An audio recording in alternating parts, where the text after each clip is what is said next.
নতুন বছর তো চলে এলো, আর এই নতুন বছরে একটা নতুন চ্যালেঞ্জ নিলে কেমন হয়? নমস্কার বন্ধুরা, আমি অরিজিৎ। আর আমি শুরু করেছি একটা গিফটিং ব্র্যান্ড আজব বাজার নামে। আচ্ছা, একটা ব্যবসাকে একটা ব্র্যান্ডে পরিণত করতে গেলে কি কি করতে হয়? প্রথমে শুরুটা করেছিলাম নিয়ন লাইট দিয়ে। আজ প্রায় ২ বছর হয়ে গেল। আজ আমরা অনেক ধরনের সাইনবোর্ড, তার সঙ্গে অনেক ধরনের কাস্টমাইজ গিফটিং আইটেম আমরা বানাচ্ছি।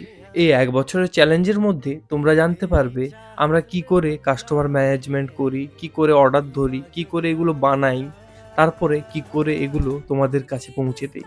আচ্ছা, আমরা কি পারবো এই ১ বছরের মধ্যে এই আজব বাজারকে একটা ব্র্যান্ডে পরিণত করতে?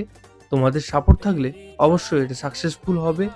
আর পুরো ভিডিওগুলো তোমরা দেখতে থাকো। আজকের এই সাইনবোর্ডটা কেমন হয়েছে তোমরা একটু কমেন্ট করে জানাও। আর এটা পুরোটা পিক্সেল লাইট দিয়ে তৈরি করা হয়। তোমরা যারা অর্ডার করতে চাও স্ক্রিনে দেওয়া নাম্বারে যোগাযোগ করো। দেখা হচ্ছে পরের ভিডিও। ততক্ষণের জন্য টাটা।